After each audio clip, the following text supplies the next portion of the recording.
중고등부 친구들 안녕! 오늘 찬양은 함께 율동으로 찬양할 거예요. 오늘 찬양의 제목은 돈으로도 못 가요 라는 찬양이에요. 어렸을 때 친구들 한 번씩 들어보지 않았나요? 우리 함께 다 같이 찬양하겠습니다.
중고등부 친구들 샬롬!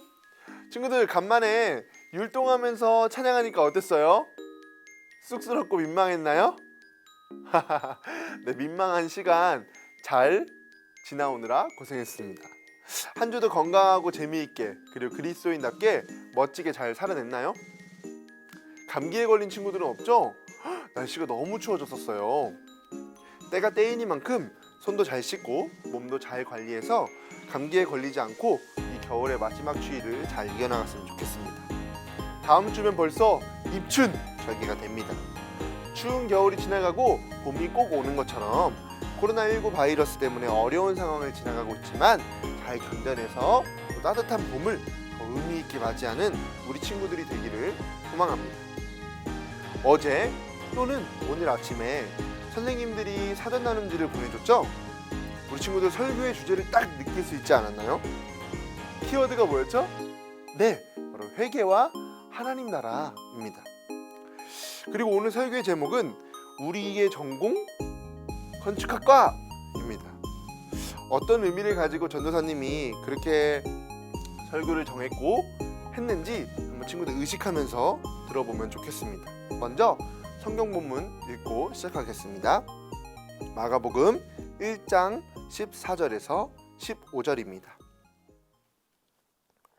요한이 잡힌 후 예수께서 갈릴리에 오셔서 하나님의 복음을 전파하여 이르시되 때가 찼고 하나님의 나라가 가까이 왔으니 회개하고 복음을 믿으라 하시더라. 아멘. 두 번째 본문인데요. 마가복음 12장 28절에서 34절 말씀입니다. 서기관 중 한 사람이 그들이 변론하는 것을 듣고 예수께서 잘 대답하신 줄을 알고 나와 묻되 모든 계명 중에 첫째가 무엇이니까? 예수께서 대답하시되 첫째는 이것이니 이스라엘아 들으라 주 곧 우리 하나님은 유일한 주시라. 내 마음을 다하고 목숨을 다하고 뜻을 다하고 힘을 다하여 주 너의 하나님을 사랑하라 하신 것이요 둘째는 이것이니 내 이웃을 내 자신과 같이 사랑하라 하신 것이라. 이보다 더 큰 계명은 없느니라. 서기관이 이르시되 선생님이여 옳소이다. 하나님은 한 분이시요 그 외에 다른 이가 없다 하신 말씀이 참이니이다. 또 마음을 다하고 지혜를 다하고 힘을 다하여 하나님을 사랑하는 것과 또 이웃을 자기 자신과 같이 사랑하는 것이 전체로 드리는 모든 번제물과 기타 제물보다 나으니이다. 예수께서 그가 지혜 있게 대답함을 보시고 이르시되 내가 하나님 나라에서 멀지 않도다 하시니 그 후에 감히 묻는 자가 없더라. 아멘. 오늘 첫 번째 본문인 마가복음 1장 14절에서 15절의 말씀의 내용은 예수님께서 세례 요한으로부터 세례를 받으신 이후의 내용입니다. 예수님께서 공생의 사역을 시작하시는 첫 장면이라고도 할 수 있겠죠. 첫 장면에 던지신 메시지이신 만큼 얼마나 중요하고 또 머리가 되는 말씀이겠습니까? 예수님이 요단강에서 세례를 받으시고 회개와 하나님 나라가 어떻게 연결되는지 바로 메시지를 전달하고 계신 거예요. 그러니까 예수님의 사역에 있어서 가장 처음에 행해진 설교, 그러니까 예수님 사역에 아주 중요한 근간을 이루는 말씀이겠죠.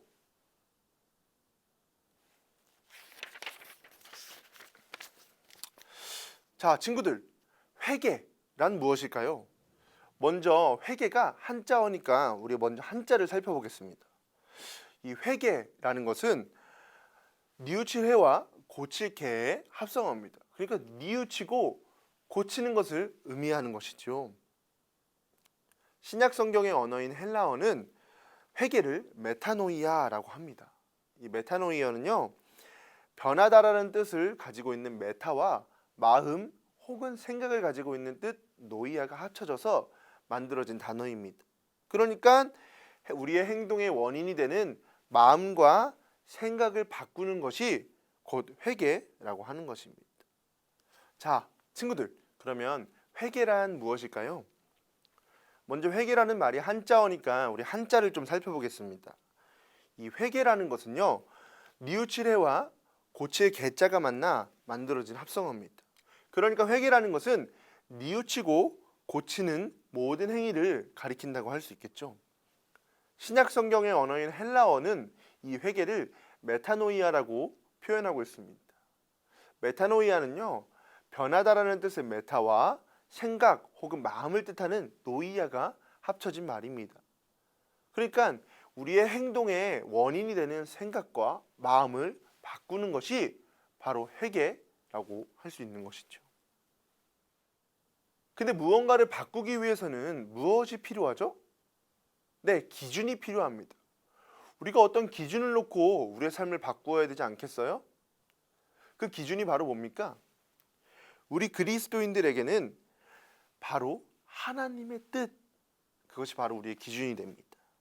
그러니까 그리스도인들의 회개의 기준은 하나님께서 원하시는 뜻, 그래서 하나님이 원하시는 뜻에 우리의 마음과 생각과 우리의 삶을 바꾸고 조율하는 것이 바로 회개의 근본적인 의미다라고 할 수 있습니다. 우리가 죄를 뉘우치는 행위도 회개이지만 일상의 모든 행동들, 그것들도 회개가 될 수 있습니다. 미워하는 친구를 하나님께서 미워하지 말라고 하시니까 미워하지 않는 것, 또 어려운 친구들과 하나님께서 사귀라 하셨으니 그들의 친구가 되어주는 것, 이런 모든 것들이요, 다 회개의 행동들이 될 수 있습니다. 하나님 나라는요, 바로 이러한 사람들이 누리게 되는 것입니다.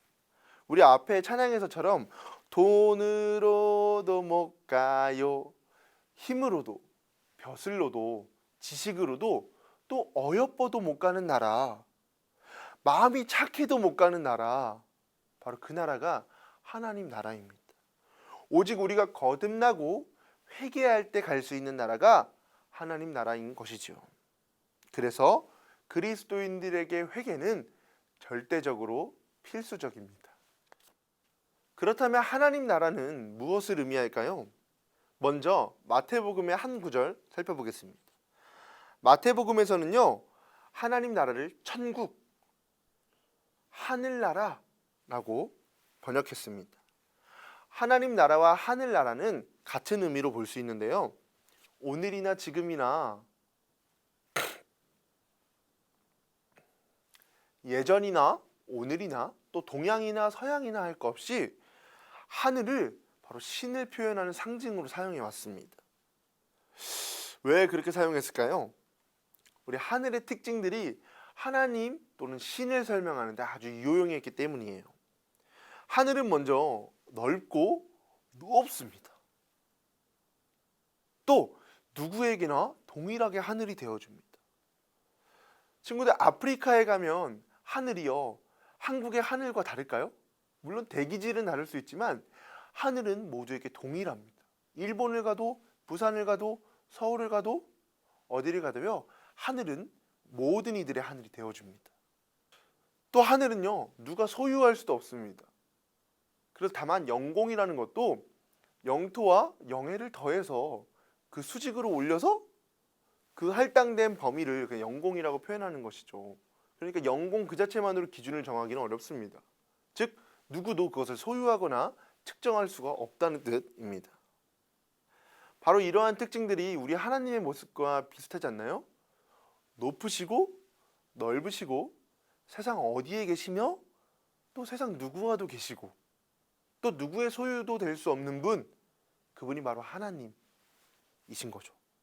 그래서 하나님이 계신 곳 또는 하나님을 하늘에 빗대어 표현하곤 했습니다.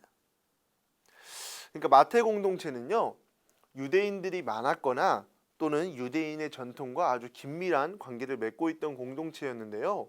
그렇기 때문에 유대인들의 전통에 따라서 하나님이라는 이름을 부르는 것을 꺼려하곤 했습니다. 그래서 오늘 하늘과 같이 이렇게 상징적인 표현을 사용한 것 같아요. 그렇다면 하나님은 하늘나라, 하나님 나라에 계신 것일까요? 하나님이 거기에 사시기 때문에 그렇게 표현한 것일까요? 아닙니다. 몇 가지 성경 구절을 살펴보면 좋겠는데요. 우리 이전에 살펴보았던 요한복음 4장 24절에서는 하나님은 영이시니 라고 말하고 있습니다. 또 고린도후서 3장 17절에서는요, 주는 영이시니 라고 말하고 있습니다. 그러니까 하나님은 영이시기 때문에 어떤 특정한 공간이나 어떤 특정한 장소에 사시는 분이 아니라는 것을 의미합니다. 그렇다면 하늘나라, 하나님 나라를 어떻게 이해해야 할까요? 여기서 나라에 사용된 헬라어가 바실레이아거든요. 이 바실레이아는 나라나 국가를 뜻합니다. 그러니까 성경이 쓰여질 당시의 시대를 한번 떠올려 봐야 하는데요.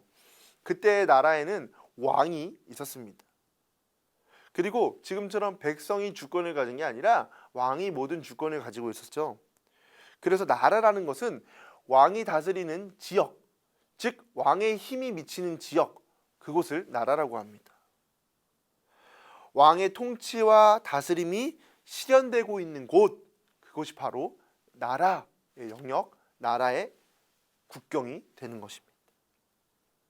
친구들, 주기도문에서 당신의 나라가 임하시오며 하죠. 그때 이 나라가 바로 킹덤입니다.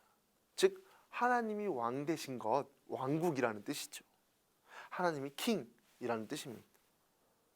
그러니까 성경의 의도는요, 하나님이 하늘에 계시다거나 어떤 그런 특정한 장소에 계시다는 것을 의미하는 것이 아니라 하나님께서 통치하고 다스리시는 곳이 바로 하나님 나라라는 것을 보여줍니다. 찬송가 438장 내용을 은총입어 들어본 적이 있나요? 이 찬송가의 3절에 보면 이런 가사가 나옵니다. 높은 산이 거친 들이 초막이나 궁궐이나 내 주 예수 모신 곳이 그 어디나 하늘나라. 할렐루야 찬양하세. 내 모든 죄 사함 받고 주 예수와 동행하니 그 어디나 하늘나라. 자, 더욱 분명해졌죠? 하나님을 모시는 것, 그분과 동행하는 것, 그것이 바로 하늘나라의 핵심입니다. 하나님께서 지금 내 삶에 동행하시면서요, 나를 다스리고 계시고 우리가 있는 곳을 통치하고 계신다고 할 때 그것이 바로 하나님 나라가 되는 것입니다. 근데 오늘 예수님이 뭐라고 말씀하시죠? 이르시되 때가 찼고 하나님의 나라가 가까이 왔으니 회개하고 복음을 믿으라 하시더라. 지금 우리에게요, 천국이 가까이 왔다고 말씀하십니다. 그러니까 하나님의 통치와 다스리심이 먼 곳에 있는 게 아니라 바로 우리 가까이에 있다고 하는 것입니다. 그러니까 우리가 조금만 돌아서면 바로 그 나라를 경험할 수 있는 것이죠.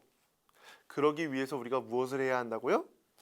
회개, 바로 돌이키는 것입니다. 회개가 하나님의 다스리심과 통치하심의 나라 속으로 들어가는 현관문 역할을 하는 것이죠. 그래서 우리에게는 반드시 현관문, 회개가 필요합니다. 아까도 말씀드렸듯이 그것은 그저 죄를 뉘우치는 행위를 넘어 우리 삶의 모든 부분들을 하나님께서 원하시는 방향으로 돌이키는 것입니다. 아주 작은 일상의 행위까지도 바꿔나가는 겁니다. 그러려면 우리는 늘 하나님을 의식해야 합니다. 나의 모든 행동이요, 하나님의 뜻으로부터 벗어날 수 있다는 가능성을 열어두고 언제나 하나님의 뜻을 구해야 한다는 것입니다. 그렇다면 하나님의 뜻이 이루어지고 다스리심이 현실화되는 방향은 어디일까요? 그것은 오늘 두 번째 본문을 통해서 우리가 지혜를 얻을 수 있습니다. 오늘 두 번째 본문은요, 서기관이 예수님께 나와 계명을 묻는 장면으로 시작합니다. 서기관은요, 당시에 성경을 아주 잘 아는 사람이었어요. 왜냐하면요, 성경을 필사하거나 성경을 연구하거나 또는 율법을 가르치는 학자들을 통칭해서 서기관이라고 불렀거든요. 그러니까 늘 성경을 가까이 하는 사람입니다.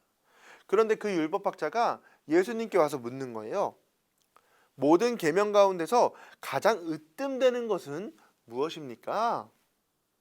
그러자 예수님께서 이렇게 말씀하시죠. 첫째는 이것이다. 이스라엘아 들어라. 우리 하나님이신 주님은 오직 한 분이신 주님이시다. 내 마음을 다하고 내 목숨을 다하고 내 뜻을 다하고 내 힘을 다하여 너의 하나님이신 주님을 사랑하여라. 둘째는 이것이다. 내 이웃을 내 몸과 같이 사랑하여라. 이 계명보다 더 큰 계명은 없다. 그러자 율법학자가 알아들었다는 듯이 예수님께 이렇게 말합니다. 선생님, 옳은 말씀입니다. 하나님은 한 분이시요 그 밖에 다른 이는 없다고 하신 그 말씀은 옳습니다. 또 마음을 다하고 지혜를 다하고 힘을 다하여 하나님을 사랑하는 것과 이웃을 자기 몸같이 사랑하는 것이 모든 번제와 희생제보다 더 낫습니다. 그러자 예수님께서 이렇게 대답하시죠. 너는 하나님의 나라에서 멀리 있지 않다. 유진 피터슨은요, 메시지 성경에서 이렇게 말합니다. 내가 하나님 나라 문턱까지 와 있다. 그러니까 우리가 흔히 말하는 하나님 사랑, 이웃 사랑이 바로 하나님 나라의 문턱에 이르게 하는 지혜라고 하는 것입니다. 하나님을 사랑하고 그분을 경배하는 것, 그리고 한 분이신 하나님을 섬기는 것이 바로 하나님의 사랑이지요. 이웃을 사랑한다는 것은 우리 옆에 가족, 친구, 교회 공동체를 넘어서 모든 세계를 사랑한다는 것입니다. 이것은요, 집이 없어 떠도는 난민들, 우리와 피부색이 다른 인종들, 그래서 피해를 받는 여성들, 또 흑인들, 모든 인종차별의 대상자들이 바로 속합니다. 그리고 심지어는요, 짹짹 지저귀는 새, 그리고 날아다니는 벌레, 또 꽃, 나무, 숲, 북극의 북극곰, 바다의 모든 물고기까지 말입니다. 하나님이 지으신 모든 우주 만물, 그것을 사랑하는 것이 이웃사랑입니다. 그것은 곧 하나님의 사랑이 되지요. 왜일까요? 하나님께서 천지 만물을 지으실 때요, 당신의 손길로 또는 숨결로 지으셨습니다. 그러니까 모든 세계 만물 안에는요, 바로 하나님 숨결, 또 하나님의 손길이 깃들어 있는 것입니다. 그러니까 우리가 이웃을 사랑한다는 것은 바로 그 안에 계신 하나님을 사랑하는 것도 되는 것입니다. 우리 아까 주기도문 얘기 잠깐 했었는데요. 친구들 주기도문 한번 떠올려 보세요. 이름이 거룩히 여김을 받으시오며 나라가 임하시오며 뜻이 하늘에서 이루어진 것 같이 땅에서도 이루어질지어다 라는 이 기도는요, 헬라어에서는 명령문으로 되어 있습니다. 근데 이 헬라어 문법의 독특한 점이 뭐냐면요, 무엇이 되게 하라, 무엇을 하게 하라와 같은 이런 3인칭의 명령법들은요, 듣는 사람이 행위의 주체가 되는 게 아니라 말하는 사람이 행위의 주체가 됩니다. 그러니까 우리의 기도를 들어주시는 하나님이 스스로를 거룩하게 하시고 나라를 임하게 하시고 뜻을 이루시도록 기도하는 게 아닙니다. 그 기도를 하고 있는 우리가 바로 그렇게 하겠습니다 라고 하는 다짐이 된다는 것입니다. 그렇다고 한다면 하나님의 나라를 오늘 우리가 있는 이 자리에 임하도록 하는 것은 하나님의 몫일까요? 우리의 몫일까요? 네, 우리의 몫이 되는 겁니다. 바로 우리가 그렇게 하겠습니다 하고 다짐하고 있는 거죠. 사랑하는 중고등부 친구들, 우리 옆에서 하나님은 통치하고 계십니다. 그래서 이미 가까이 왔다라고 말씀하시는 겁니다. 그 가까이 온 통치와 다스리심을 누리기 위해서 우리는 돌이켜야 하지요. 어디로 돌이켜야 한다고요? 네, 하나님을 사랑하고 이웃을 사랑해야 하는 바로 그 방법으로. 주기도문의 내용처럼 그것은 바로 우리의 몫이 됩니다. 우리가 하나님 나라를 이 땅에 실현하고 건축해야 합니다. 그래서 우리는 바로 하나님 나라의 건축학과 학생들이 되는 겁니다. 그래서 전사님이 우리의 전공이 바로 건축학과라고 한 것입니다. 우리는 모두 하나님의 나라를 건설하며 살아야 되는 존재들입니다. 우리의 이기적인 마음, 나의 욕망과 나의 욕심으로부터 돌아서서 하나님을 사랑하고 이웃을 사랑하는 그 길로 나아가야 합니다. 그럴 때 우리의 세계는 하느님이 다스리시고 하나님의 나라가 될 것입니다. 전도사님은요, 우리 친구들이 이 세상 안에 하나님 나라를 건설하는 아주 멋진 건축가들이 되기를 소망해요. 그러면 예수님께서 우리 친구들에게 이렇게 말씀하실 거예요. 너가 하나님 나라 문턱에까지 와 있다. 우리 함께 기도하시겠습니다. 하나님께서 우리를 다스려 주시기 원합니다. 우리가 매일 그리고 모든 삶 속에서 하나님께서 원하시는 뜻이 무엇인지 궁금해하도록 우리를 인도해 주세요. 그저 지나가는 시간들이 아니라 매일이 하나님 나라의 벽돌 한 장 쌓는 시간들 되게 해주세요. 하나님 나라가 다른 이의 몫 그리고 하나님 당신의 몫이라며 우리의 일을 미루지 않도록 도와주세요. 하나님 나라의 머릿돌이 되시는 예수님의 이름으로 기도합니다. 아멘.